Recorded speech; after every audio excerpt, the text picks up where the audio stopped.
வாங்க இன்றைக்கி மல்லி சமையலில் நம்ம சாம்பார் சாதம் எப்படி செய்யணும். ஒரு உலக்கில் 3/4 உலக்கு அரிசி, ஒரு 1/4 உலக்கு பருப்பு எடுத்திருக்கேன். அதை நல்லா கழுவியாச்சு. இப்போது தேவையான அளவு உப்பு, கொஞ்சம் மஞ்சத்தூள்,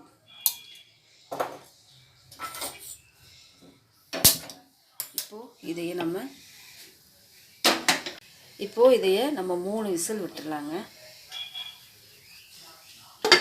விட்டுடலாம். 3 விசில் வரட்டும். பாத்திரம் வச்சுக்கலாம். வச்சுட்டு கொஞ்சம் எண்ணெய் சேர்த்துக்கலாங்க.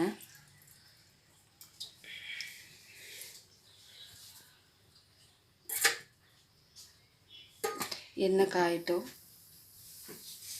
கடுகு சேர்த்துக்கலாம்.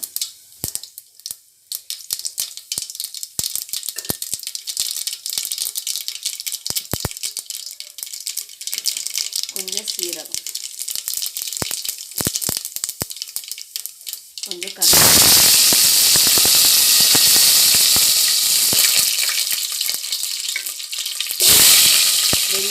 வெங்காயம் ஒரு பெரிய வெங்காயம் ஒன்று, சின்ன வெங்காயம் கொஞ்சம் ஒரு 10 சின்ன வெங்காயம் உரித்து வச்சுருக்கேன். அதையும் நம்ம சேர்த்துடலாம். இது பாருங்கள், இப்போ நான் சாம்பார் சாதத்துக்கு போட வேண்டிய காய் உருளைக்கிழங்கு, பீன்ஸு, கேரட்டு, ஒரு முள்ளங்கி எடுத்திருக்கேன், அவரைக்காய். இதுதான் இன்றைக்கி நான் சேர்க்க போகிறேன். காய் முருங்கைக்காய் சேர்த்துக்கலாம், கத்திரிக்காய், அதை எல்லாமே நம்ம சேர்த்துக்கலாம். இன்றைக்கி நான் சேர்க்க போகிற காய் இந்த காய் தான். இப்போ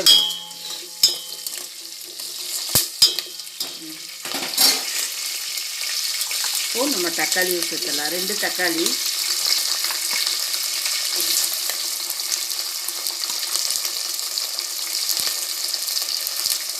தக்காளி சேர்த்து அதுவும் நல்லா வதங்கட்டுங்க.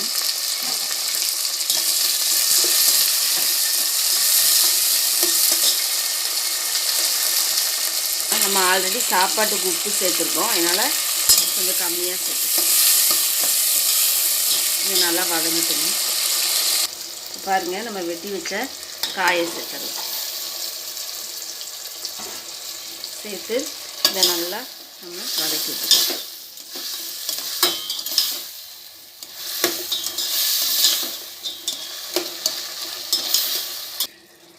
காய் நல்லா வதங்குதுங்க. இப்போ நம்ம பொடிகளை சேர்த்துடலாம். மிளகாத்தூள் 2 ஸ்பூன் சேர்க்குறேன். கொஞ்சமாக சேர்த்துக்கிறேன். ஆல்ரெடி நம்ம சாப்பாட்டுக்கு மஞ்சத்தூள் போட்டிருக்கோம், அதனால் கொஞ்சமாக மஞ்சத்தூள். இப்போ மல்லிப்பொடி ஒரு 1.5 ஸ்பூன் மல்லிப்பொடி சேர்த்துக்கிறேன். இப்போ இதெல்லாம் நம்ம கலரிக்கலாம். சாம்பார் பொடி சேர்த்தணும். நம்ம சாம்பார் பொடி இப்போ சேர்க்கக்கூடாது, கடைசியில் தான் நம்ம சாம்பார் பொடி சேர்க்கணும்.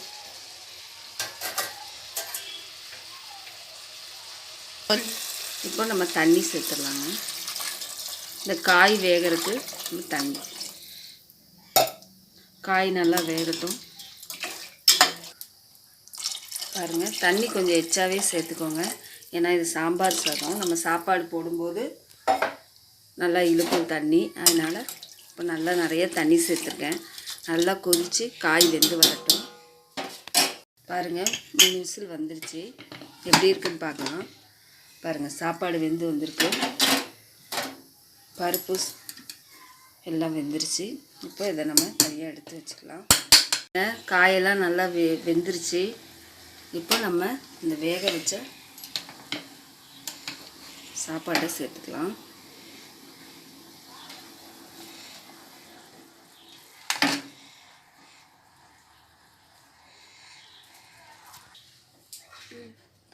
பாருங்கள், நம்ம எல்லா சாப்பாடையும் இதில் சேர்த்துட்டோம். இப்போது இந்த மசாலா சாப்பாடு எல்லாம் ஒன்று போல் மிக்ஸ் ஆகணும். அதுக்கு நம்ம ஒரு 10 நிமிஷம் நம்ம அப்படியே விட்டுறணும். கிண்டி அப்பப்போ கொடுத்து நம்ம ரெடி பண்ணிக்கலாம். பாருங்கள், சாம்பார் பொடி நம்ம கடைசியில் ரொம்ப அப்போ தான் மணமாக இருக்கும். நான் 2 ஸ்பூன் சேர்த்துருக்கேன். இப்போது இதை நம்ம ஒன்று போல் நீங்கள் இல்லை பொடியாக போட வேண்டாம்னா நீங்கள் தண்ணியில் கரைச்சி கூட சேர்த்துக்கலாம். நான் அப்படியே சேர்த்துருக்கேன்.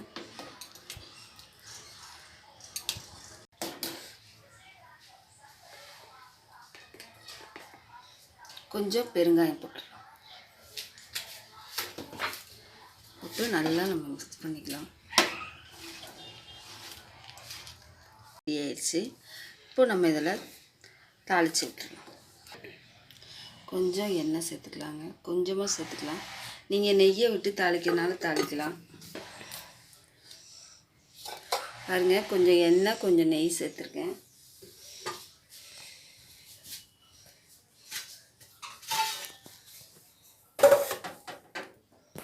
கொஞ்சம் உளுந்த பருப்பு,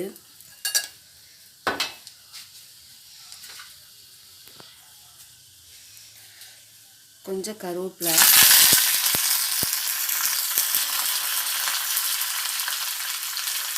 மூணு வரமிளகாய்.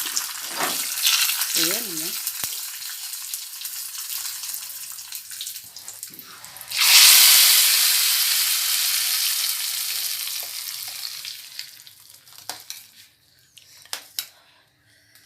பாருங்கள், சூப்பரான சாம்பார் சாதம்.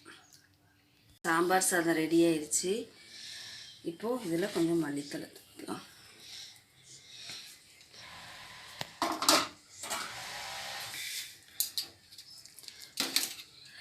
பாருங்கள், பார்க்க கொஞ்சம் தண்ணியாக இருக்க மாதிரி இருக்கும், ஆறுனா கட்டி ஆயிடும். பாருங்கள், சாம்பார் சாதம் எவ்வளோ தண்ணியாக இருந்தது, இப்போ எப்படி கட்டி ஆயிடுச்சு பாருங்கள்.